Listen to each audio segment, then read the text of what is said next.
Hi everyone. 네, 안녕하십니까? 그러면은 이제 다음 세션을 시작하겠습니다. 다음 세션은 SDG in Action이라는 제목으로 어떻게 하면은 기업가 정신, 비즈니스 혁신을 통해서 SDG를 달성할 수 있을지 살펴보겠습니다. 강유나 언더우드 국제대학원 교수님께서 좌장 역할을 해주시겠습니다. Thank you. 네, 감사합니다. 안녕하십니까? 많은 사람들이 SDG에 대해서 알고 있습니다. 그리고 이야기도 하고 있는데요. 그런데 실제로 어떤 손에 잡히는 행동은 부족한 것 같습니다. 다행히 오늘 이 자리에는 적극적으로 SDG 실행을 위해서 실제 현실 세계에서 활동하시는 분들을 모셨습니다. 이분들은 다양한 분야의 전문성을 가지고 계시고 각 패널 분들께서 다양한 면에서 지속 가능한 개발에 대해서 통찰을 나눠주시겠습니다.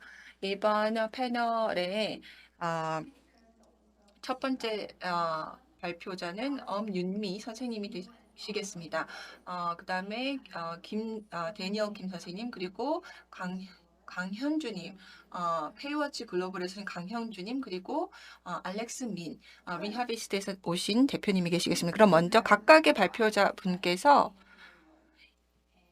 어떤 활동을 하시는지에 대해서 발표를 해주시고 그다음에 사회적인 영향을 위해서 어떠한 활동을 하시는지 말씀을 주시고 그리고 나서 라운드 테이블을 하겠습니다. 그러면은 먼저 첫 번째 발표자인 데니얼 킴 선생님을 모시도록 하겠습니다. 네, 데니얼 킴 선생님 발표 부탁드립니다. Thank you. 네, 감사합니다. 이렇게 여러분들 앞에서 저희 데일라이트와 또 사회적 영향에 대해서 말씀드릴 수 있게 되어 기쁘게 생각합니다. 제가 약간 늦게 도착한 점 먼저 사과드립니다. 데일라이트는 인간 중심 디자인 회사입니다. 저희는 디자인 컨설팅을 하고 있고요. 그리고 인간 중심 디자인을 통해서 문제를 정의하고 또한 많은 조직과 기관들이 새로운 서비스와 제품을 제공할 수 있도록 지원해주는 역할을 하고 있습니다. 4명의 파트너로 구성이 되어 있고 저는 서울에 위치해 있습니다. 다른 2명의 파트너는 샌프란시스코에 있고 또 다른 1명은 뮌헨에 있습니다. 3곳에 오피스가 있고 약 30명의 직원을 보유하고 있습니다. 저희는 다양한 문화적인 배경을 가진 그리고 교육적인 배경을 가진 사람들로 구성이 되어 있는데요.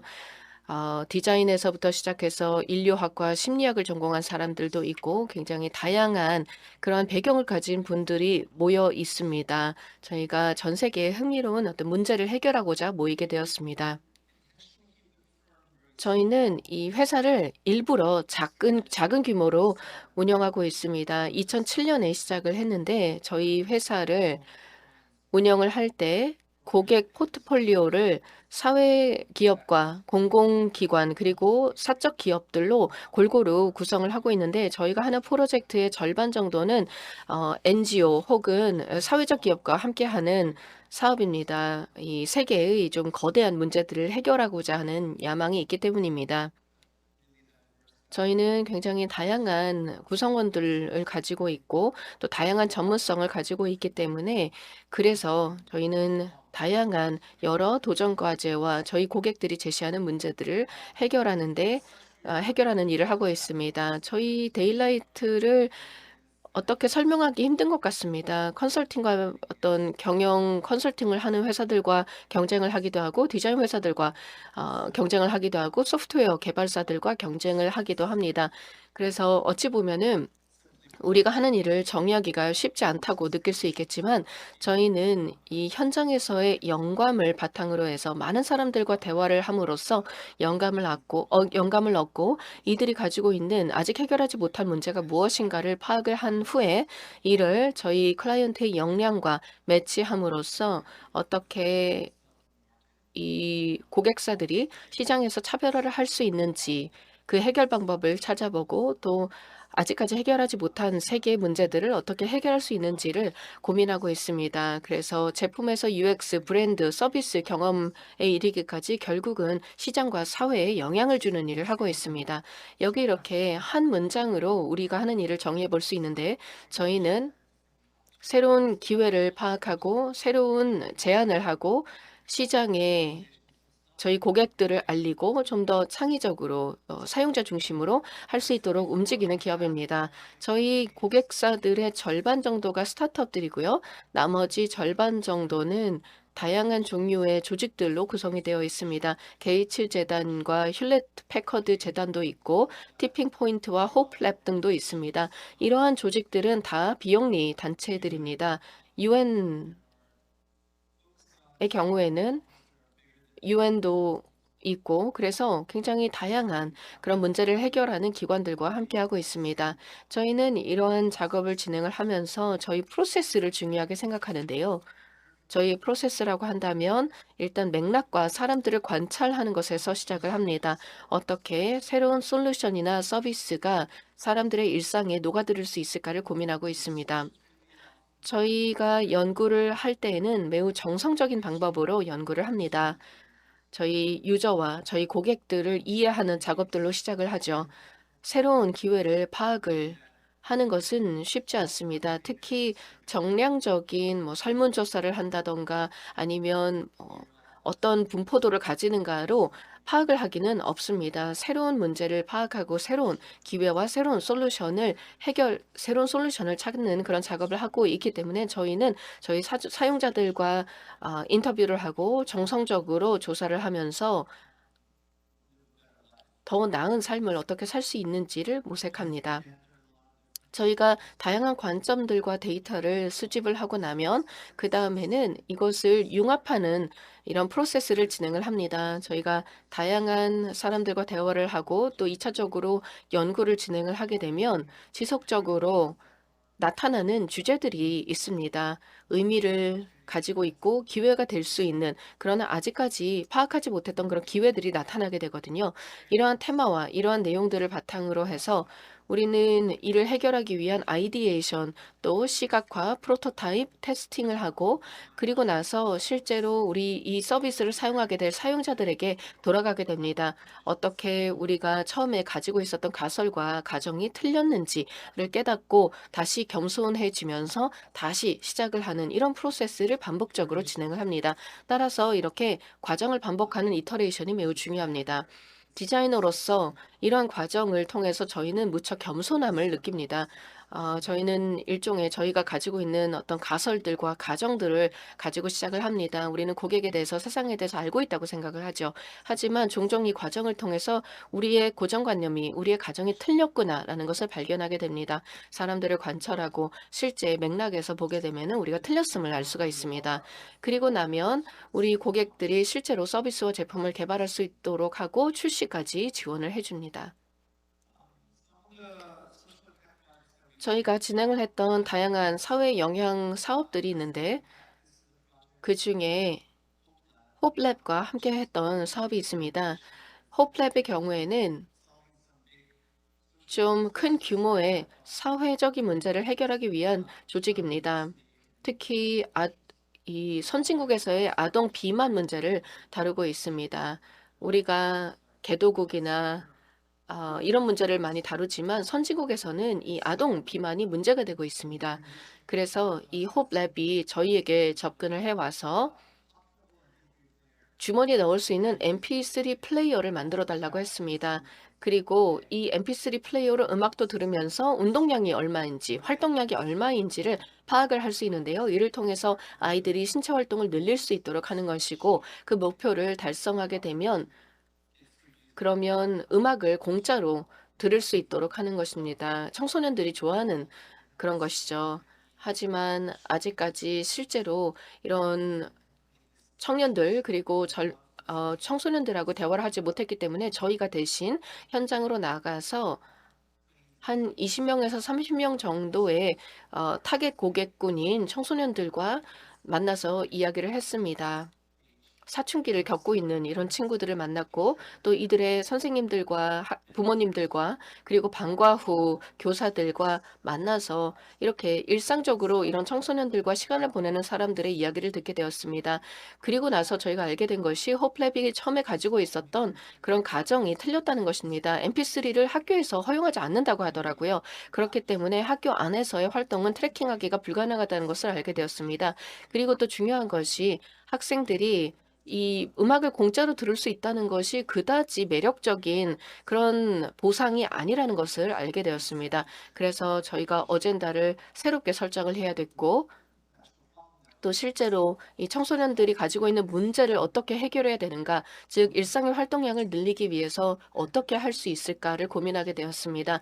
이들에게 이미 존재하는 일상의 동기부여 방법들을 활용함으로써 더 건강을 증진할 수 있는 방법이 무엇일까라고 고민을 하다가 저희가 아주 간단한 USB 장치를 만들었습니다. 이게 만보기 역할도 하기 때문에 하루에 활동량을 측정할 수가 있습니다.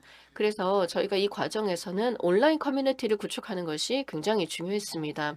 이들이 학교에 갔다가 집에 와서 자신들의 활동 데이터를 로그인을 해서 올리게 되고 그러면 이 활동이 목표를 달성을 했는지 맞춤화된 개인 맞춤화된 방식으로 관리할 수 있게 되었습니다. 그리고 이 작업은 허플랩의 재원을 받았고 또 정부의 예산 지원도 있었기 때문에 저희가 6개월 동안 장기적인 조사를 통해서 실제로 이 아이들이 개선을 했는지 볼 수가 있었습니다. 저희가 200명에게 이 장치를 나누어 줬고 그리고 추가적으로 200명을 대상으로 참여하지 않는 청소년들과 참여한 청소년들을 대상으로 비교 조사를 할 수 있었습니다. 그랬을 때 65% 정도 일상 활동이 늘어나는 것을 볼 수 있었습니다. 그뿐만 아니라 유지를 하는 것이 6개월 이후에도 이렇게 높은 신체 활동을 유지한다는 것을 알게 되었습니다. 거의 40% 정도가 유지를 했는데요. 실제로 헬스밴드라든지 이런 건강 프로그램의 경우에는 이 기간이 끝나고 나면 사람들이 그만하게 되어 있습니다. 거의 80% 정도는 매달 정말 그만두는 사람들이 늘어나는 것에 비해서 이 경우에는 청소년들이 계속 활동량을 늘리고 있다는 것을 볼 수 있었습니다. 그래서 더 많은 학교로 확장을 할 수가 있었고 긍정적인 결과를 낳을 수 있었습니다. 여기에 더해서 저희가 팔로우업 프로젝트를 유니세프랑 진행하게 되었습니다. 비슷한 목표를 가지고 있었지만 이번에는 이 아이들의 활동을 연계해서 학생들이 다른 전 세계 지역의 식량 부족 문제와 연계를 하도록 했습니다. 시스템을 잘 설계함으로써 선진국에 있는 아이들이 신체 활동을 늘리게 되면 이런 것을 통해서 먹을 것이 부족한 아이들, 제3국에 있는 굶고 있는 아이들에게 도움을 줄 수 있다는 것이었는데요. 이러한 과정에서 많은 기업들이 이 유니세프에 기부를 해주셨습니다. 그래서 이걸 바탕으로 해서 게임 같은 그런 시스템을 만들 수가 있었습니다.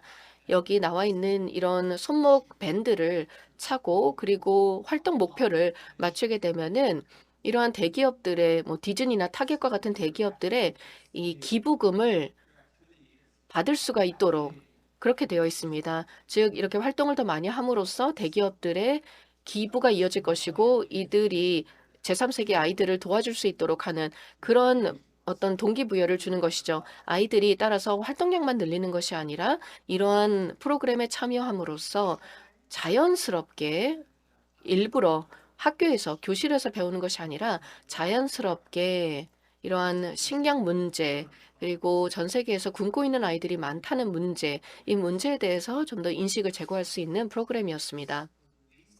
그래서 이 프로그램이 미국에서 시작이 되었는데 굉장히 성공적이었습니다. 많은 아이들이 참여를 했습니다. 그래서 거의 수백만 달러 정도의 식량 기부가 이어져서 아프리카에 이러한 식량을 공급해 줄 수 있었습니다. 그뿐만 아니라 이 선진국의 아이들이 활동량을 늘리고 더 건강해질 수 있는 결과를 낳을 수 있었습니다. 마지막 사례로 말씀을 드리고 싶은 것은 저희가 빌 앤 멜린다 게이츠 파운데이션과 TVI와 함께한 것입니다. TVI의 경우에는 이 백신 예방 접종률을 빈곤국에서 높이고자 하는 것입니다. 빈곤국에서는 예방접종만 잘 하더라도 특히 출생 후 6개월 내에 예방접종만 제대로 하더라도 많은 질병을 예방할 수 있다는 것인데요. 어, 사실 의료 체계가 부족한 그런 국가들의 경우에는 이것이 쉽지 않습니다. 그리고 특히 뭐 산간 지역에 살거나 파키스탄과 같이요. 아니면 탈레반의 지배를 받고 있는 그런 지역들, 그리고 오사마 빈 라든과 같은 이러한 지도자가 있는 그런 곳에서는 국제기구에 대한 불신도 많습니다. 그리고 국제기구에서 와서 예방접종을 하는 것에 대한 불신도 있거든요. 그런데 이 백신 접종의 경우에는 일단 아주 구체적으로 기간을 잘 지켜야 된다. 간격을 잘 지켜야 된다는 것이 핵심입니다. 따라서 빌렌 말린다 게이츠 파운데이션은 전자 위스트 밴드를 만들게 되었습니다. 전자 이 손목 팔찌 같은 것인데요. 이 팔찌에는 이 예방 접종에 대한 트래킹을 할 수 있는 정보가 담겨 있습니다. 그리고 알람을 줄 수가 있죠. 그리고 이 프로젝트를 진행을 하면서 임신한 어머니나 아니면 그런 의사들과 대화를 나눴는가라고 하면 아직 그러지 못했다는 것을 알게 되었습니다. 그래서 저희가 직접 방문하고 싶었지만 저희는 그러지는 못하고 줌으로 연결을 해서 이제 곧 출산을 할 그런 엄마들을 대상으로 통역사를 통해서 대화를 했고 또 의료진들과도 대화를 했습니다. 저희가 처음에는 이러한 전자기기를 제공하고 이게 웨어러블이기 때문에 이렇게 손목에 찰 수 있기 때문에 많은 어떤 사망을 예방할 수 있겠다라고 생각을 했지만 탈레반 측에서 봤을 때 이런 국제기구가 제공을 하는 이런 전자기기를 차고 있는 경우에는 그 가족 전체를 총살을 하거나 아니면 이들을 다 처형을 할 수 있기 때문에 굉장히 이런 걸 차는 거를 두려워했습니다. 그래서 언제 백신을 맞으러 다시 병원으로 와야 되는지에 대해서 이러한 전자기기는 적절하지 않다라고 판단을 했습니다. 그래서 어떻게 해야 될 것인가? 왜냐하면 사실 산 넘고 물 건너서 거의 이틀 정도가 걸려야 예방접종을 받을 수 있는 보건소에 갈 수 있는 이런 지역에 살고 있는 엄마들에게 어떻게 도움을 줄 수 있을까? 이것이 얼마나 중요하다는 것을 어떻게 알릴 수 있을까에 대해서 고민을 했습니다. 그 지역의 영아 사망률은 25% 정도가 됩니다. 그래서 사실 5명 중에 1명 정도는 예방할 수 있는 그런 질병으로 인해서 아주 어릴 때 사망을 한다는 것을 우리가 알고 있었기 때문에 굉장히 심각한 문제라고 생각했습니다. 이 문제를 해결하기 위해서 저희는 생분해성이 있는 그러한 팔찌를 만들게 되었습니다. 아이가 태어나게 되면 이 아이의 발목에 이렇게 채우게 되는 것인데요. 이것은 화학적인 타이머입니다. 시간을 보여주는 것인데 시간이 얼마나 경과되어 있는지를 보여주는 것인데 사실 많은 이런 부모 또 가족들이 문맹이기 때문에 간단하게 이들이 알 수 있는 방법을 사용을 해야 됐습니다. 일단 타이머를 시작을 하고 나면 천천히 이렇게 첫 번째 선이 완성이 됩니다. 이 빨간색 선이 완성이 되면 그 다음에는 첫 번째 예방접종을 맞아야 되고 그 다음에 두 번째, 세 번째, 네 번째 이런 식으로 하게 되었습니다. 이렇게 간단한 시스템을 이용을 하면은요, 이 밴드 자체가 10센트밖에 되지 않습니다. 아주 저렴하죠. 그래서 저희가 이런 방식을 통해서 접종률을 높일 수 있었고 영유아 사망률을 한 자릿수로 줄일 수 있었습니다. 정말 훌륭한 결과라고 생각을 합니다. 현장에서 아직도 이 디자인이 사용이 되고 있고 개선 절차를 거쳐서 계속 나아지고 있습니다. 거의 10년 동안 사용이 되고 있는데 아주 효과적으로 이 건강을 개선하기 위한 개입이 이루어졌던 것입니다. 디자인을 하는 과정에서 정말로 관련된 사람들, 현장 사람들과 이야기를 하는 것이 얼마나 큰 차이를 이끌어내는지 보여주는 것이었고 어떻게 사람들이 이렇게 일상을 살아가면서 더 큰 그런 목표를 달성할 수 있는지를 보여주는 사례라고 보겠습니다. 이 정도로 제 발표는 마무리하도록 하겠습니다. 다음 발표 듣겠습니다. 감사합니다. The stage. 네, 감사합니다. 훌륭한 발표, 정말 영감을 거취시켜주는 발표입니다. 그러면 이제 엄윤미 선생님의 발표를 듣겠습니다. 네, 오늘 저를 초대해 주셔서 감사합니다. 저명한 패널분들과 함께 하게 되어 기쁘고 또 본 세션에 참가해 주시는 청중분들께도 감사드립니다. 아름다운 봄 날씨에 또 금요일인데 봄 세션에 와주셔서 감사합니다. 그래서 이 곳을 떠나실 때 많은 통천들을 받아가시기 바랍니다. 저는 엄윤미라고 합니다. 저는 어떤 재단에서 근무를 하고 있는데요. 데니얼님께서 이미 여러 가지 데일라이트에 대해서 문제를 해결하기 위한 디자인적인 업무를 하고 있다라고 설명을 해주셨는데 저도 유사하게 재단에서 일을 하고 있습니다. 저희 재단 이름은 C-Art입니다. 영어로 C-Art라고 되어 있는데 그래서 C라고 하는 것이 한국어로는 본다라는 거죠. 그래서 우리가 지금 하고 있는 활동이 앞으로 훨씬 더 이 씨앗이 될 것이다라고 저희는 믿고 그래서 씨앗이라는 한국어를 영어식으로 이렇게 표기를 했습니다. 그래서 이것이 저희 비전과 미션입니다. 뭐 여러 가지 단어를 많이 썼지만은 기본적으로 저희가 믿는 것은 저희는 사회에 기여를 하고 싶습니다. 그래서 아동들이 그리고 선생님들이 여러 가지를 발견을 하고 자기 세계에서 발견하고 즐길 수 있는 사회를 만들기를 원합니다. 아동이 어디에서 태어난지 상관없이 그렇게 할 수 있는 세상이 되기를 바랍니다. 이 경제적 격차가 점점 커지고 있습니다. 그리고 또 아동이 겪는 경험도 성장 과정에서 겪는 경험도 굉장히 달라지고 있습니다. 예를 들어서 만약에 예를 들어 어떤 가정에서 태어났을 때 근데 그 집의 거실에 책도 많고 음악도 많고 그리고 또 부모님의 친구들이 자루집에 와서 뭐 정치에 대해서 경제에 대해서 사업에 대해서 대화를 자주 나누는 이런 환경에서 자라나는 아이들은 다양한 요인에 노출이 될 것입니다. 그런데 이것은 사실 럭셔리입니다. 그래서 모든 아동들이 이런 환경에서 나고 자랄 수 있는 것이 아닙니다. 그런 면에서 특히 공공 도서관이 일종의 공공 거실과 같은 기능을 아동들과 청소년들에게 해줄 수 있다고 생각을 합니다. 그래서 아이들이 이러한 공공 도서관에 와서 많은 아름다운 것들을 접할 수 있다라고 생각을 합니다. 그래서 이 SGEF라는 저희 재단은 SDG와 밀접한 관련이 있습니다. 그리고 SDG가 실제로 어떤 현실 세계에서 적용될 수 있는지를 보여준다고 생각합니다. 특히나 네 번째 목표, 교육과 관련된다고 생각합니다. 교육, 성장. 그래서 기본적으로 저는 이 두 가지가 비슷하다라고 생각을 하는데요. 교육은 물론 여러 가지 해석이 있을 수 있습니다. 사회마다, 맥락마다 교육에 대한 해석이 다를 수 있습니다. 어떤 사회 같은 경우는 모든 아동이 이 학교에 대해서 접근할 수 있도록 하는 것이 가장 최우선 사항일 수도 있습니다. 한국 같은 경우에는 제 생각에는 물론 어떤 특정 지역에서는 여전히 이 학교에 대한 접근 자체가 이슈인 경우도 있지만은 대체적으로 한국에서는 오히려 과잉 교육이 이 문제가 되고 있습니다. 그래서 균형이 깨진 교육 이런 것이 오히려 문제가 되고 있습니다.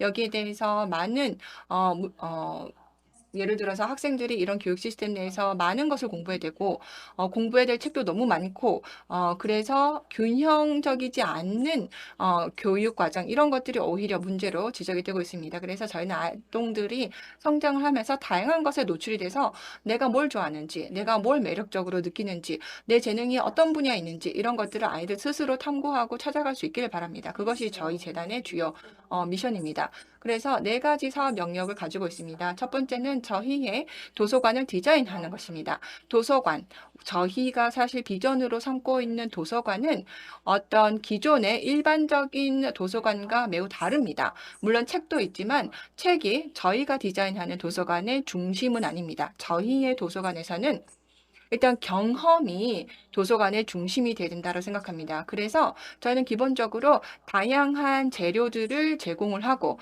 다양한 콘텐츠, 책뿐만 아니라 다양한 콘텐츠들을 제공을 해서 저희의 유저들, 주로 아동들인데요.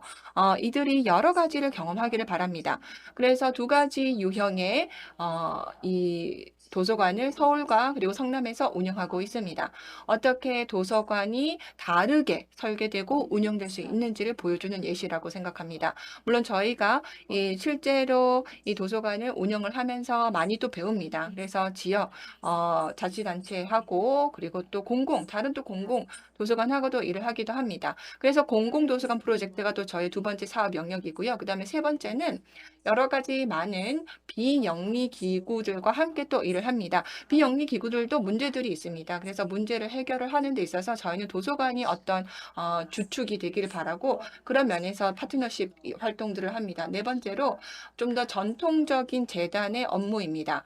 그래서 저희가 이제 비영리 기관들하고 일을 하다 보니까 그리고 또한 한국에서의 이 도서관 혁신에 대해서 일을 하다 보니까 그 유사한 취지를 가지고 있는 기관들을 지원을 해주고 있습니다. 그러면 왜 제가 이런 도서관 사진을 많이 보여드리고 있을까요? 저희 도서관인데요. 성남에 있는 TT섬 도서관입니다. 그래서 사실 성남의 오래된 지역에서 이 오래된 지역에서 이제 재개발 같은 것들을 하는데 원래는 저희의 도서관을 한 9개 학교가 있는 지역, 그리고 거기에는 뭐 초등학교, 중등학교가 있고 고등학교도 있는데 그 지역에 저희 도서관을 위치시켜서 아이들이 쉽게 올 수 있겠습니다. 그래서 최대한 많은 경험을 제공을 하고 아이들이 원하는 경험을 제공하고 그리고 와서 여러 가지를 뭐 도구들을 혹은 악기들을 다루고 그림도 그리고 또 책도 읽으면서 뭐 원하는 활동들을 하게끔 합니다.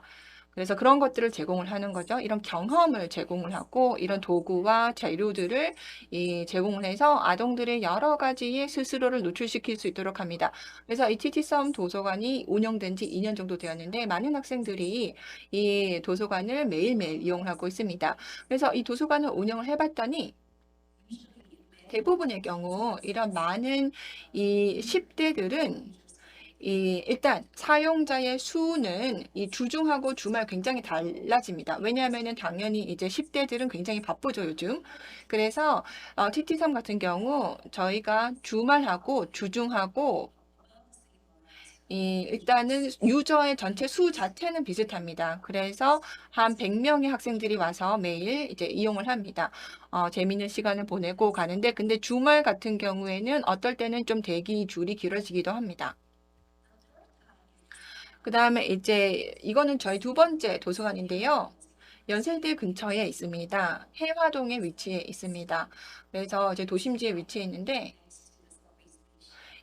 지하철 옆에 있습니다. 지하철역 옆에 있어서 학생들이 쉽게 찾아올 수 있습니다. 여기에서는 컨텐츠와 경험에 좀 더 중점을 두고 있습니다. 그래서 저희가 의도적으로 이 세 가지의 서로 다른 스튜디오를 각 층마다 만들었습니다. 스튜디오마다 포커스는 조금씩 다릅니다. 여기에서 저희는 새로운 모델을 만들고자 했습니다. 어떻게 10대들이 탐구할 수 있는지, 자신의 관심 영역을 탐구할 수 있는지, 자신의 관심에 따라서 뭔가 새로운 것을 창조할 수 있게끔 환경을 조성을 했습니다. 그래서 매일 아이들이 오면은 이런 활동을 하다가 갑니다. 그래서 저희가 하고자 하는 것은 기본적으로 도서관에서 저희는 도서관에서 여러 가지 동사들을 수집을 하려고 합니다. 그래서 여러 가지 아이들이 와서 음악도 작곡도 해보고 음악을 연주도 해보고 같이 노래도 해보고 어떨 때는 뭐 혼자 작업하기를 선호할 때도 있고 아이들이 또 여러 가지를 시도를 합니다.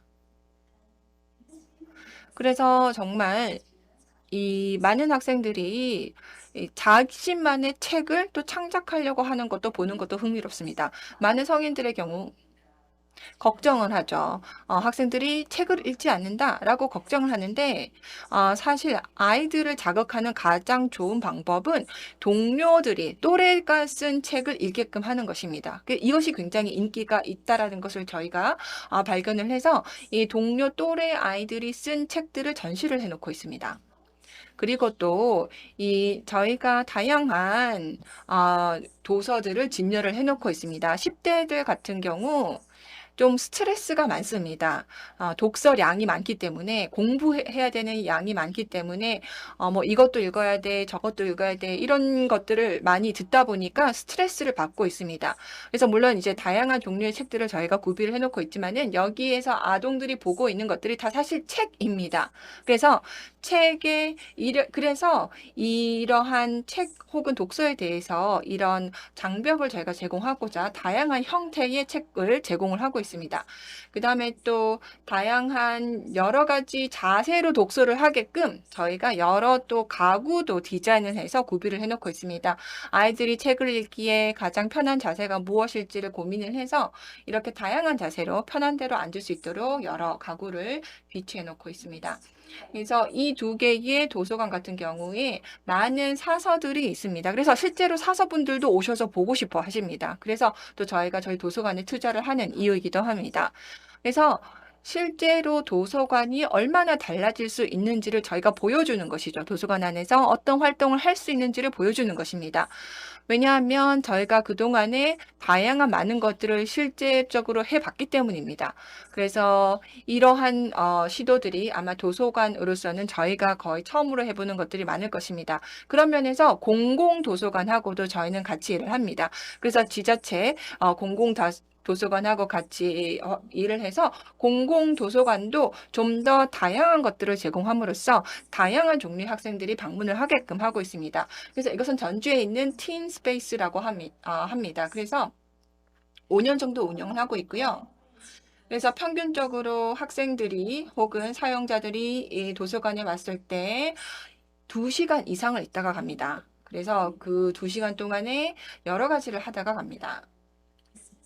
그리고 이것은 트윈 웨이브라고 하는데 수원에 있습니다.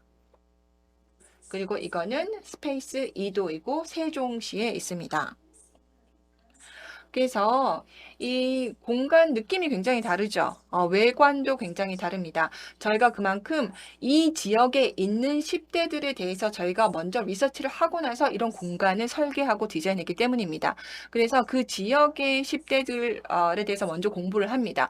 도시마다 혹은 그 맥락마다 어떤 동네마다 이 10대들의 특징도 조금씩 다릅니다. 그래서 그것을 반영을 해서 도서관을 디자인했습니다. 세종시 같은 경우에는 또 이런 톤과 컨텐츠를 갖춘 도서관을 마련했습니다. 세종시에 있는 10대들은 굉장히 뭔가 새로운 것을 시도해보고자 하는 욕구가 강하다라는 것을 알았습니다. 그래서 다양한 컨텐츠를 최대한 많이 제공하고자 합니다.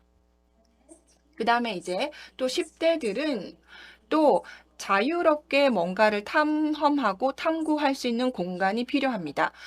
근데 아동 같은 경우에는 조금 다른 다른 성격의 공간이 필요합니다. 그래서 저희가 공공도서관에서 이렇게 뭔가 좀 공예 활동을 할 수 있는 공간을 아동을 위해서 이렇게 디자인을 했고요. 그래서 30개 이상의 모야를 저희가 전국적으로 제공을 하고 있습니다. 그 다음에 또 이제 다른 기구들하고도 일을 하고 있습니다. 어떤 특정 주제에 대한 전문성을 바탕으로 해서 예를 들어서 새로운 도서관을 만든다던가 도서관 새로운 콘텐츠를 만든다던가 이런 면에서 다른 비영리 기구들과 일을 하고 있습니다. 피치마켓이라는 예시적인 기관인데요. 피치마켓하고는 이런 좀 학습을 좀 천천히 하는 사람들을 위해서 이런 도서관을 만들었고 그 다음에 이 아동들을 위한 그림책 도서관도 만들었고요. 이거는 제가 좋아하는 프로젝트인데요. 저희가 NGO하고 작업을 했습니다. 이 NGO 같은 경우는 특히나 뭔가 좀 문제아들, 소위 말해서 문제아들을 도와주고 있는 NGO입니다. 그래서 이제 그 판사님 앞에 서야 되는 아이들. 그래서 어떻게 표현을 할까요? 그래서 예를 들어서 어떤 그룹홈에 가서 한 6개월 정도 지내야 된다라고 하는 판결을 받은 아이들, 뭐 이런 아이들을 대상으로 해서 저희가 이 아이들과 시간을 보냅니다. 이러한 아동들은 특히나 자신들이 존중받을 수 있는 공간이 필요합니다. 그리고 자신의 삶에 대해서 정말 성찰을 해보고 내가 이 기간 이후에 여기를 이제 떠나게 되면 내가 내 삶을 가지고 뭘 하고 싶은지를 생각해 볼 필요가 있습니다. 그래서 그런 걸 할 수 있는 공간을 조성해 주었습니다. 그랬더니 놀랍게도 이 도서관이 사실 이렇게 소위 말하는 문제아 아이들이 굉장히 좋아하더라는 것입니다. 그래서 이 아이들이 어쩌면 이전에는 이런 공간을 누려본 적이 없겠구나라는 생각이 들었습니다. 그래서 이런 공간에 대한 수요가 어쩌면 더 클 수도 있겠다라고 생각을 해서 이제 새로운 협업 파트너들을 찾고 있습니다. 그래서 이러한 도서관을 더욱 많이 조성하고자 합니다.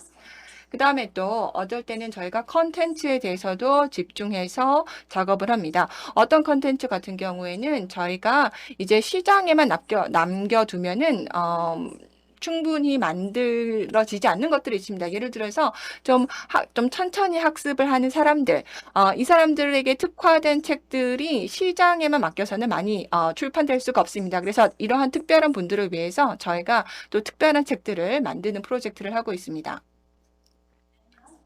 그다음 마지막으로 또 저희는 이제 도서관 자체를 혁신적으로 운영하고자 하는 기관들과도 일하고 있습니다. 저희 이전에도 도서관을 혁신하고자 하는 분들이 계셨습니다. 그래서 저희는 그분들의 작업도 존중을 하고 이분들과 함께 협업합니다. 그래서 또 그분들도 그분들 나름의 시도를 계속해서 하실 수 있도록 지원해 드리고 있습니다. 그래서 이것으로 이제 또 이것은 저희들의 마일스톤입니다. 그래서 또 영향이라고 하는 거는 저희가 또 식별하고 측정할 필요가 있습니다. 그렇게 하는 것이 중요하지만 어렵습니다. 그래서 저희가 달성하고자 하는 것은 기본적으로 어떤 사람의 성장의 여정에서 이러한 마일스톤들을 저희가 보고자 합니다. 그래서 저희가 몇 가지 리서치를 이제 론칭을 해서 정말 어떤 영향을 우리가 볼 수 있는지, 그리고 어떤 영향을 우리가 목표로 삼아야 되는지를 파악하고 있습니다. 그래서 17개 도시에서 36개 공간에 대해서 저희가 이제 살펴보았습니다. 그리고 5개의 실험적인 도서관을 운영을 하고 있습니다. 그래서 총 5개의 실험적인 도서관이 있고, 그 다음에 또 저희가 10대와 아동들이 이 도서관에서 보내는 시간을 측정을 하고 있습니다. 그래서 거기 와서 자유롭게 하고 싶은 것을 하는 그 시간도 저희가 측정을 합니다. 그 시간을 계산하고 측정을 하는 공간이 굉장히 많습니다. 저희가 어떤 공간을 조성하면 이런 시간들을 측정을 하고, 그리고 어떤 것보다도 저희는 이 공간에서 사람을 중시합니다. 그래서 굉장히 아름다울 뿐만 아니라 또 상대를, 이용자를 배려하는 디자인을 담은 공간을 만들고 싶습니다. 컨텐츠도 물론 중요합니다. 그래서 결과적으로는 이런 공간을 운영하는 것도 사람이 합니다. 그래서 사람들이 이 공간을 운영하면서 방문하는 10대들을 환영하기도 하고, 여기서 10대들이 안전한 느낌을 받을 수 있도록 도와줍니다. 지금 현재 이런 공간에서 일을 하고 있는 사람이 290명 정도가 됩니다. 그래서 이분들에 대해서도 저희는 여러 가지를 측정을 합니다. 그래서 또 저희가 29,000개 이상의 컨텐츠를 저희가 또 지원을 하고 있습니다. 굉장히 포용적인 컨텐츠들이 많이 있습니다. 그래서 이런 활동들을 저희가 하고 올해 연말이 되면 이 수치들이 모두 다 더 커져 있으리라 기대를 합니다. 그래서 이런 모든 노력들은 기본적으로 저희들의 믿음에 기초하고 있습니다. 저희는 도서관이 사실 가장 믿을 만한, 가장 신뢰할 만한 사회 인프라다 믿습니다. 많은 사람들이 도서관의 이제 중심이 책이라고 생각하는데, 물론 그것도 맞습니다. 그렇지만은 저는 모든 도서관이 동일할 필요는 없고, 또 모든 도서관이 또 저희 도서관과 꼭 닮을 필요도 없다고 생각합니다. 그러나 저희 도서관은 어떤 공동의 거실과도 같은 역할을 했으면 좋겠습니다. 그래서 도서관은 항상 이 신뢰받는 사회적인 인프라였고, 그리고 또 사회적인 인프라로서 사실 보다 나이 있는 사람들도 와서 이용을 하고 또 무료로 사용할 수 있어야 된다라고 생각을 합니다. 그래서 모든 사람들이 와서 이러한 정말 어떤 공통의 거실과 같은 공간에 와서 모든 사람들이 참여하고 활동할 수 있는 공간이 되기를 바랍니다. 여기에서 이제 발표를 마치도록 하겠습니다. 이거 외에 여러 가지에 대해서 우리가 오늘 이야기를 나눠볼 텐데, 자원을 예를 들어서 저희 재단 내에서 어떻게 배분하는지도 궁금하실 것 같습니다. 그래서 저는 이제 전략 책임가로서 어떻게 보면은 기업에서의 CSO하고 비슷한 역할을 하고 있습니다. 전략에 따라서 프로젝트의 우선순위를 정하고 의사결정을 하는 것입니다. 어디에 투자를 할지, 투자를 안 할지 이런 의사결정을 합니다. 그래서 재미있게 일을 하고 있습니다. 오늘 초대해 주셔서 감사합니다. 이따가 패널 분들과 대화를 기대하도록 하겠습니다. 네, 감사합니다. 많은 통찰을 담은 발표였습니다. 네, 저도 이러한 이 공동의 거실에 방문해 보기를 바랍니다. 그 다음에 알렉스민 님께 발표를 부탁드리겠습니다. My name is Alex 네, 안녕하세요. 저는 알렉스 민입니다. 저는 리하베스트의 창업자이자 CEO입니다. 제가 이 회사를 창업한 지 좀 시간이 되었지만 최근에 들어서 저희가 이 음식의 업사이클링에 대해서 이해할 수 있는 기회를 갖게 되어 기쁘게 생각하고 오늘 이 자리에서는 우리 음식의 업사이클링에 대해서 말씀을 드려보도록 하겠습니다. 일단 업사이클링에 대해서 생각을 해보면 업사이클링이 잘 모르는 의미, 잘 모르는 개념이라고 생각하는 것 같습니다. 업사이클링을 이해하려면은 세 가지를 이해를 해야 됩니다. 다운사이클링 있고 리사이클링 있고 업사이클링이 있습니다. 업사이클링이라고 하는 것은 결국 업그레이드와 리사이클링을 합친 말이라고 생각하시면 되겠습니다. 다시 말해 가치 측면에서 보는 것인데요. 예를 들어 못생긴 감자가 있다고 해봅시다. 이 못생긴 감자는 사실 생산이 많이 된다고 합니다. 전체 감자 생산의 30% 정도가 못생긴 감자입니다. 이 감자를 좀 잘라서 또는 이 감자에 대해서 비료를 좀 더 주고 그리고 가격을 좀 조정을 할 수가 있겠죠. 그래서 다운사이클링이 될 수도 있습니다. 그런데 업사이클링이라고 하면은 좀 더 리사이클링은 조금 더 나은 그런 어떤 감자로 만들어서 적절한 가격에 판매하는 게 리사이클링입니다. 저렴하게 판매하는 건 다운사이클링이죠. 그런데 포타시움과 또 여러 가지를 넣어 가지고 이 못생긴 감자를 이용을 해서 단백질 빵을 만들어서 킬로당 20달러 정도를 받는다라고 하면은 이 가치가 올라가는 것이기 때문에 이것을 업사이클링이라고 볼 수가 있습니다. 업사이클링이 왜 이렇게 주제가 되는 것일까? 왜 음식 업사이클링에 대해서 이야기를 하는데 SDG 포럼에서 해야 될까라고 생각을 하실 수 있을 것 같습니다. SDG 관련해선 다양한 가치가 있죠. SDG 12에는 책임 있는 소비가 있고 SDG 13은 기후 행동입니다. 그리고 또한 SDG 1번은 빈곤을 줄이는 것입니다. 그런 상황에서 음식물 쓰레기를 한번 생각해 보시기 바랍니다. 음식물 쓰레기는 우리 인류로서 가장 정말 부끄러운 그런 문제라고 생각합니다. 식량을 정말 제대로 활용하지도 못하고 버려지는 상황입니다. 전 세계에서 생산이 되는 그런 어떤 식량의 3분의 1 정도는 버려진다고 합니다. 이렇게 식량 손실과 식량 쓰레기, 음식물 쓰레기가 심각해지는 그런 상황입니다. 그리고 식량을 생산하면서 온실가스를 배출을 합니다. 그래서 미국과 중국 다음으로 많이 온실가스를 배출하는 부문이라고 합니다.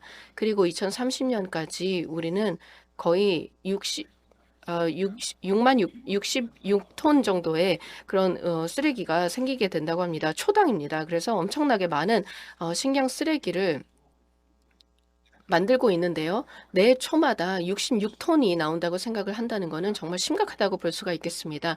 그러면 저희 F&B 산업에서 어떠한 노력을 하고 있을까요? 지금 현재 세 가지 노력을 하고 있습니다. 첫 번째는 지속 가능한 음식입니다. 그래서 저희 산업 자체적으로 탄소를 줄이고 그리고 지속 가능한 그런 방식으로 만들어진 음식을 제공하려는 것이 첫 번째입니다. 두 번째가 여러 음식물 쓰레기라든지 부산물을 업사이클링 하는 것인데요. 서구에서는 이미 이런 노력이 진행을 하고 있습니다. 한국의 경우에는 지난 2년 동안 저희가 아주 집중을 해서 이 푸드 업사이클링 인더스트리 산업 자체를 만들려고 하고 있고요. 세 번째가 빈곤을 줄이는 것입니다. 기아를 줄이는 것인데요. 한국의 경우 놀라운 것이 굉장히 발전을 했고 또 음식이 널려 있다라고 하지만 실제로 11%의 한국 인구가 굶주림을 경험을 하고 있다고 합니다. 이런 이유로 인해서 영양실조에 걸리기도 하고요. 과거에 전 세계적으로 이 음식의 부산물이라고 하면은 부산물은 우리가 무언가를 만들 때 부산물로 만들어지는 것입니다. 맥주를 생산한다고 해봅시다. 맥주는 메가로 만들죠. 이 보리, 즉 맥주를 으깨 가지고 또 이것을 짜서 맥주를 만듭니다. 그리고 나면은 이 찌꺼기들이 남습니다. 이런 것뿐만 아니라 이제 메가의 찌꺼기 또는 커피 찌꺼기 이런 것들도 있겠죠. 이렇게 음식을 만들면서 나오는 부산물은 사실 먹을 수 있습니다. 그래서 잼을 만들 수 있고 다른 여러 가지를 만들 수가 있겠죠. 이에 대해서도 말씀을 드리겠습니다. 제가 좀 빨리 말을 하고 있는데요. 왜냐하면 굉장히 많은 것들을 커버하고 싶기 때문에요. 시간은 제한되어 있는데 이후에 질문이 있으면은 해주시기 바랍니다. 자, 그러면 음식 업사이클링 시장에 대해서 말씀드려 보도록 하겠습니다. 수익성이 있는가, 시장이 있는가, 가치가 있는가라고 생각을 해보실 수 있겠는데요. 실제로 수익성은 있다라고 말씀드리겠습니다. 실제로 비아시아 시장에서는 빠르게 성장을 하고 있습니다. 이 음식 업사이클링 성장을 하는 이유는 대안적인 식품들이 많이 나오고 있기 때문입니다. 최근에 많은 사람들이 대안적인 예를 들어 비건 음식이라든지 아니면 어떤 대안 육류 등을 소비를 하고 있습니다. 이것이 건강 때문이기도 하지만 실제 친환경적인 소비를 하고 싶어서 그렇습니다. 예를 들어서 무언가 지구를 아끼는 데 동참을 하고 싶다라는 것인데 실제로 대체 식품들이 여러 가지 논란을 일으키고 있습니다. 대체 육류 같은 경우에는 실제로 콩류에서 만들게 되는데요. 여러 GMO들이 있고 과연 건강한가, 과연 친환경적인가라는 질문들이 제기가 되고 있습니다. 따라서 이를 점검해야 될 필요가 있습니다. 현재 지구를 지키자는 그런 사람들은 이 방향으로 가고 있는데 점검을 해야 될 것이 있습니다. 음식 업사이클의 경우에도 마찬가지의 그런 개념으로 시작을 하고 시장이 빠르게 성장하고 있습니다. 한국의 경우에는 음식 업사이클링이라는 게 제대로 용어로 자리 잡지도 못하고 있는 상황입니다. 에더블 업사이클링 뭐 이런 말도 있고요. 푸드 업사이클링, 음식 업사이클링이라는 것은 리하베스트라는 저희 회사를 세우면서 만들어지게 되었습니다. 그런데 이제는 이 음식 업사이클링이라는 단어가 광범위하게 사용이 되고 또한 이 음식 또 식품 기술 쪽에서는 저희가 인정을 받고 있고 빠르게 성장을 하고 있습니다. 몇 가지 저희 그 음식 업사이클링 사례를 말씀을 드리겠습니다. 저희가 어떤 것을 업사이클링 하고 있을까요? 한국 이외의 지역에서 하고 있는데 리그레인드라는 회사가 있습니다. 이들의 경우에는 이 맥주를 만들고 남은 부산물을 이용을 해서 아주 영양가가 높은 프로테인 바를 만들고 있습니다. 그리고 폴 팬트리의 경우에는 주스를 만들고 남은 부산물로 이 그래놀라 바를 만듭니다. 그리고 여기 다른 업체들도 있습니다. 한국에서도 몇몇 업체들이 나타나고 있고요. 그리고 또 작은 소기업들뿐만 아니라 대기업에서도 이런 것들을 하고 있습니다. SDG에 대해서 이야기를 하고 또 F&B 산업에서 이 사이클을 순환적으로 만들자라는 그런 차원에서 이야기해 볼 수 있겠는데요. 업사이클이라는 개념이 도입이 되기 이전에 했던 것은 사람들이 맛있는 음식을 먹으려고 하기 때문에 대규모의 자원을 투입을 해서 식량을 생산을 합니다. 그리고 대규모의 어떤 식량 생산을 하고 그런 다음에 대규모의 음식 쓰레기를 결국은 배출을 하게 됩니다. 소비되지 못하는 그런 식품들도 있고 결국은 환경에 버려지게 됩니다. 리하베스트에서 저희가 하고자 하는 것은 이러한 부산물들을 다시 재배해서 다시 추수해서 우리가 즐길 수 있는 제품들로 만들자는 것인데요. 두 가지가 있습니다. 지속 가능한 음식을 제공하기 위한 것이고 두 번째로는 이 지구를 아끼고자 하는 것입니다.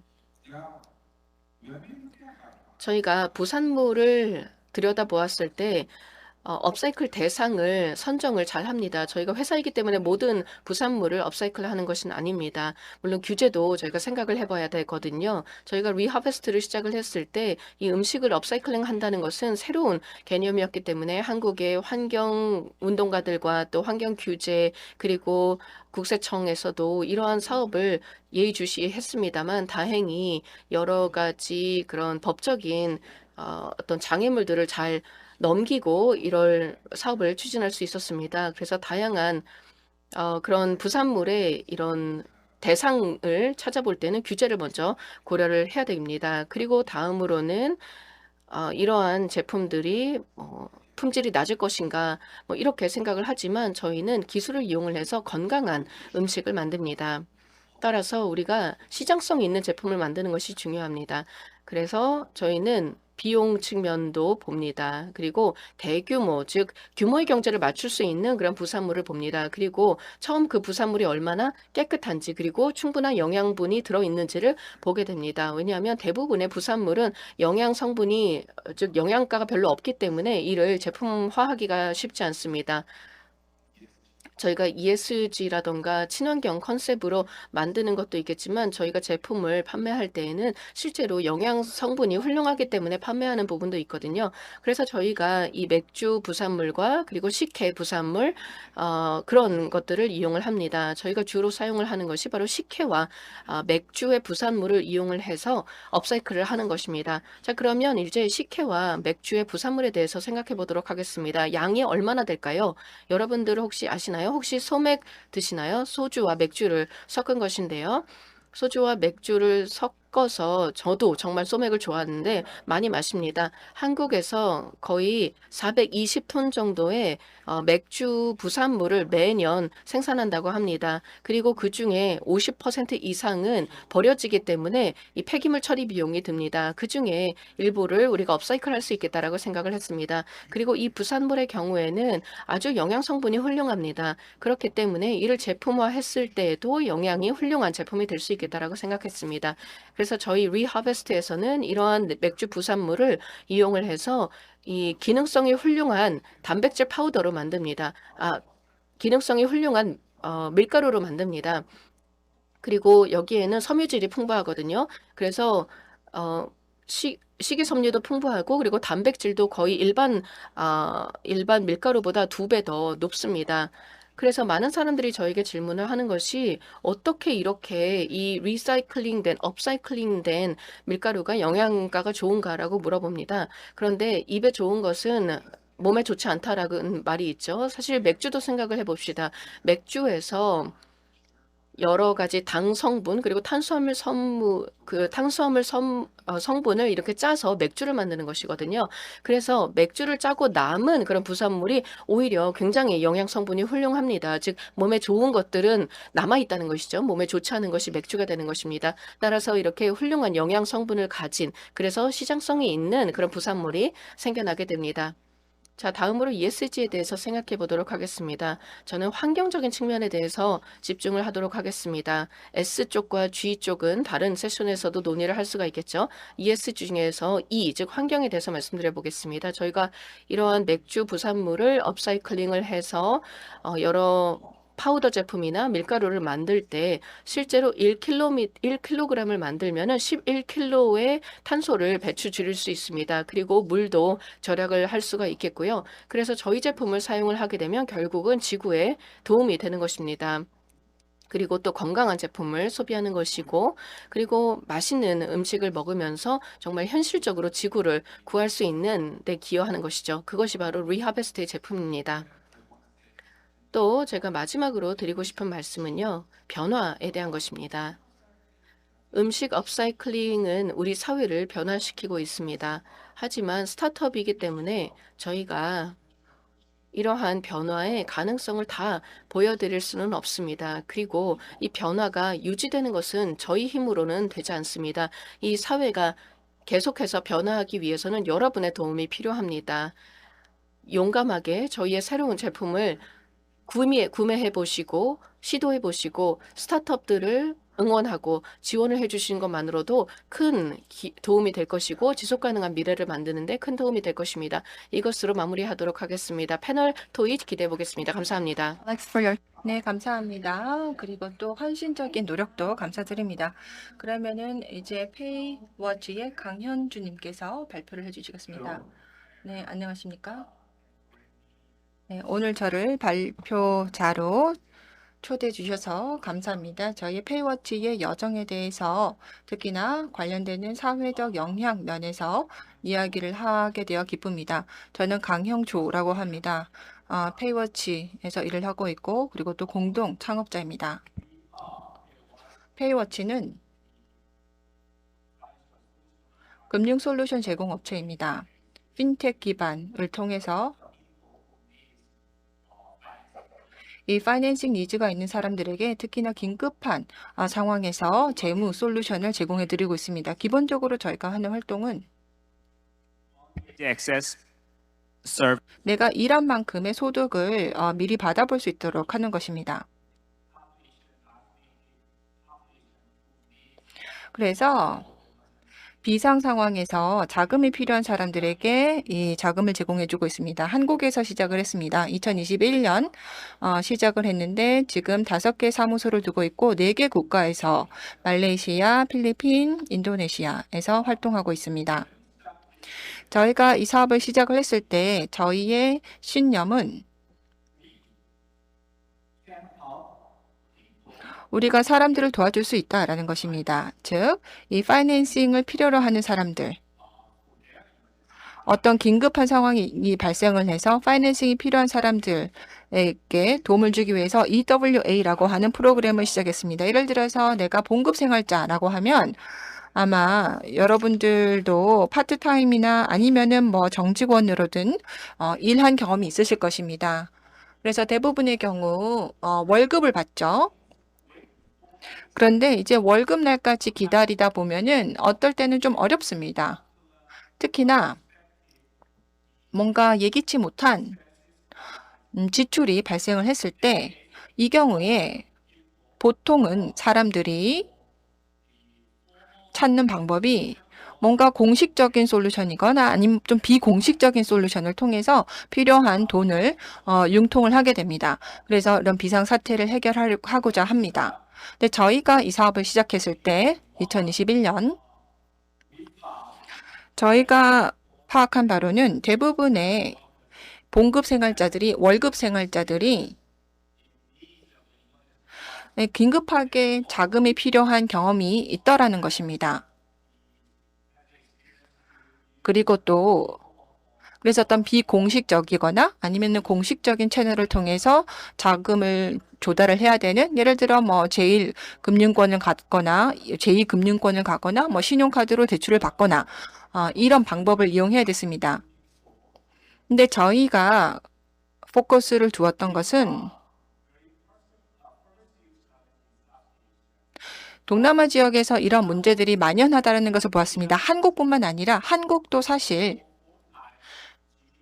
한 GDP 규모가 다른 저희가 영업하고 있는 국가들 대비해서 GDP 규모가 3배, 4배이지만 이 동남아시아 국가의 인구들을 보면은 한국에서도 경제 활동하는 사람들 중에서 한 3분의 1 정도는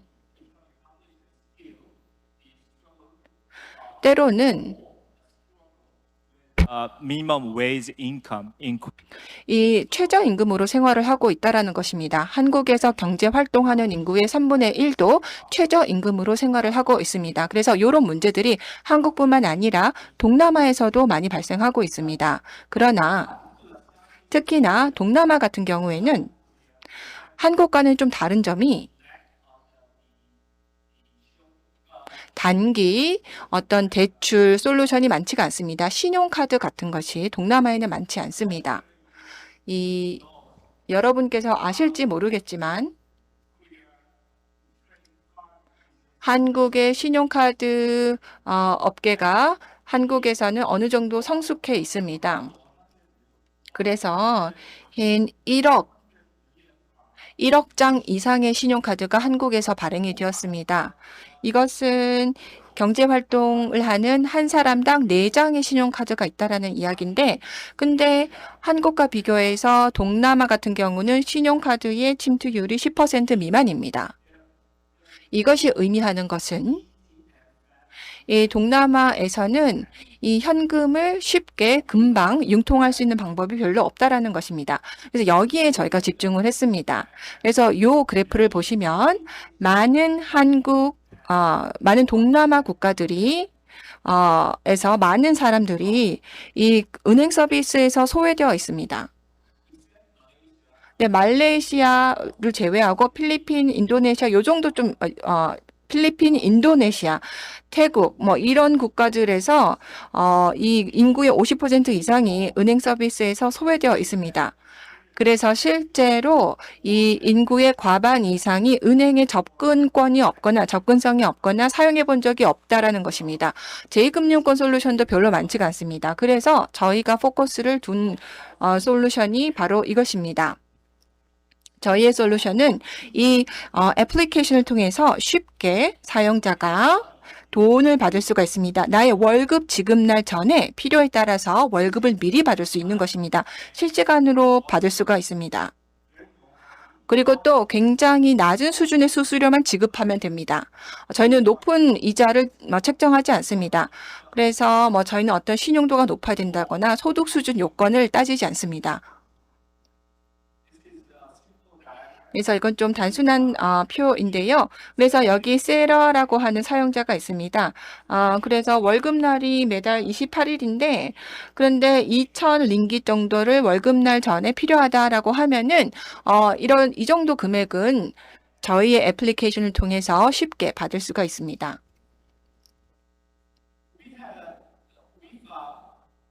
그리고 또 저희는 저희의 이제 설문조사를 통해서 이제 사용자에 대한 설문조사를 해봤더니 대부분의 사용자들이 저희의 서비스를 이용을 해서 이 필요한 것들에 대한 비용을 내고 있었습니다. 그러니까 쇼핑하려고 뭔가 명품을 사기 위해서 아니면 다른 용도로 저희 서비스를 이용하는 것이 아니더라는 것을 볼 수 있었습니다. 저희 서비스를 사용하는 사람들은 실제로 이 생활을 하고자 하는 것입니다. 그러니까 뭔가 사치품에 이 돈을 쓰기 위해서가 아니었습니다. 그래서 저희 고객사들입니다.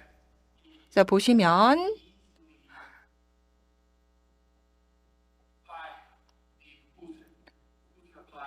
저희의 고객사들을 이렇게 쉽게 볼 수가 있는데 익숙한 회사 이름들이 많을 것입니다.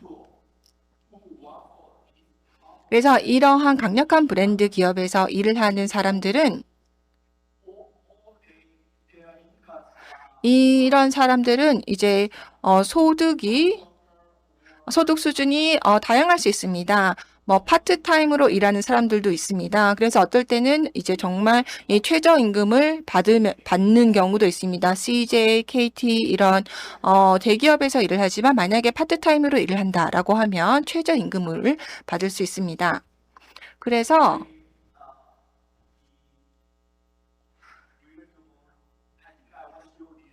이걸 제가 좀 보여드리고 싶은데요. 이 동영상을 보여드리고 싶습니다. 이제 저희의 이제 사용자 기업에서 이제 C-레벨 임원들이 이 회사의 시각에서 저희의 서비스를 어떻게 평가하는지 보여주는 이제 영상들이었습니다. 그러면은 간단하게 저희의 비즈니스 모델이 어떻게 작동하는지 설명드리겠습니다. 저희는 일단 제1금융권하고 파트너로 일을 합니다. 그래서 굉장히 저리로 이 펀딩을 받습니다. 그리고 저희는 이런 파이낸싱 프로그램을 우량 기업들에게 판매를 합니다. 그리고 또 저소득층을 대상으로 해서 이런 프로그램을 제공을 합니다. 그래서 저리로 저희가 펀딩을 받아오고 또 우량 기업을 대상으로 하기 때문에 이 우량 기업들은 저희에게 굉장히 낮은 리스크를 줍니다. 사실상 디폴트 리스크는 낮습니다. 그러니까 부도율은 낮습니다. 저희가 이런 파이낸싱을 제공하더라도요. 그래서 저희 유저들에게 최고 수준의 수수료를 저희가 제공을 해드릴 수가 있습니다. 그러니까 가장 낮은 수준의 수수료라는 거죠. 최상의 수수료는. 그래서 저희가 이 1금융권하고 같이 일을 하고 있습니다. 그래서 이런 곳들을 통해서 자원 조달을 해서 SME에 이제 중점을 두고 제공을 하고 있습니다. 그리고 이 페이워치가 그러면은 어떻게 이 SDG를 달성할 수 있는지에 대해서 말씀을 드리겠습니다. We can help achieve number 8. 그래서 저희가 8번 목표를 달성을 하는 데 있어서 이 근로자들을 위해서 이제 경제적인 성장을 저희가 달성하는 데 도움드릴 수 있습니다. 저희가 또 저희의 비전이라고 말씀을 드릴 수 있을 것 같습니다. 저희는 공정한 접근성을 모든 금융 프로그램에 대해서 모든 사람들에게 제공하고 싶습니다. 그래서 저희는 이것을 포용적인 금융이라고 부릅니다. 저희가 믿기로는 저희의 사용자들이 고금리를 내야 했던 것에 대해서 만약에 저희 서비스를 사용 안 했다라고 하면 고금리로 이런 서비스를 다른 데서 받아야 될 텐데 그런 비용을 줄여줄 수 있다라고 생각을 합니다.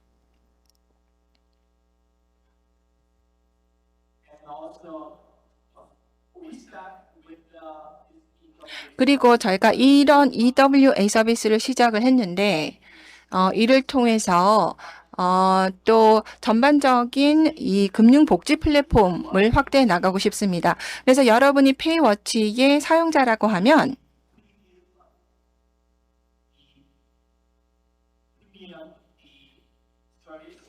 이 여러 가지 금융 서비스의 프리미엄 서비스를 사용해 보실 수 있습니다. 아직까지 시장에 있지 않은 프리미엄 서비스도 사용할 수 있습니다. 왜냐하면 저희가 아까 말씀드린 것처럼 은행들과 파트너십을 가지고 있고 그리고 협상을 하고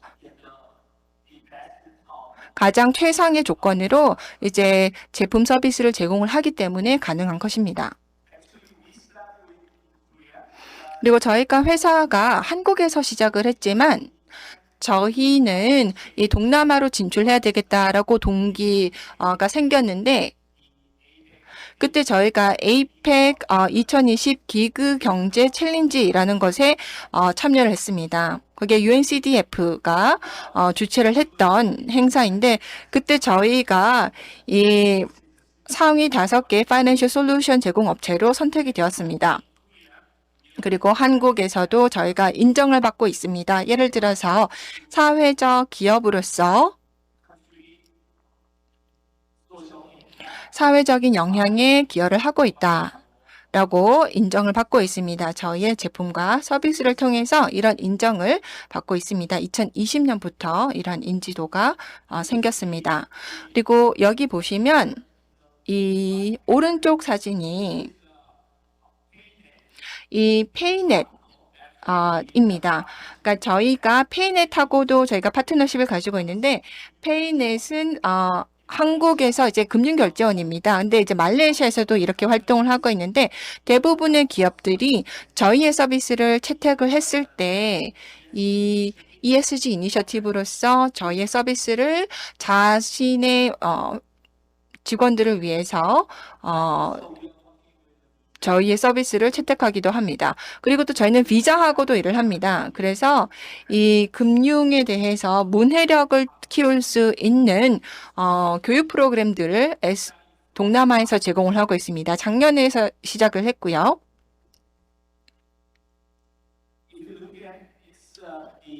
그리고 이것을 보시면 이 은행 서비스에서 소외된 사람들이 각 소득 구간별로 어떠한지를 보실 수 있습니다. 그래서 뭐 익숙한 금융 상품에 대해서 적격한지 아닌지를 한번 보시면은 여기에서 3,000 이하가 사실상 최저임금인데 이 정도 수준이 되면은 기본적으로 어떤 신용카드나 아니면 개인 도출을 신청조차 할 수가 없습니다. 그리고 이런 사람들이 많이 있습니다. 그래서 저희는 이런 사람들을 주 사용자층으로 포커스를 두고 있습니다. 그리고 또 저희가 샤리아 준수 인증도 받았습니다. 왜냐하면 저희 사용자들에게 금리를 저희가 부과하지 않기 때문입니다. 그래서 말레이시아에서는 이것이 굉장히 강력합니다. 인도네시아 같은 경우도 이제 많은 무슬림 인구가 있습니다. 그래서 동남아에는 이렇게 무슬림 국가들이 있기 때문에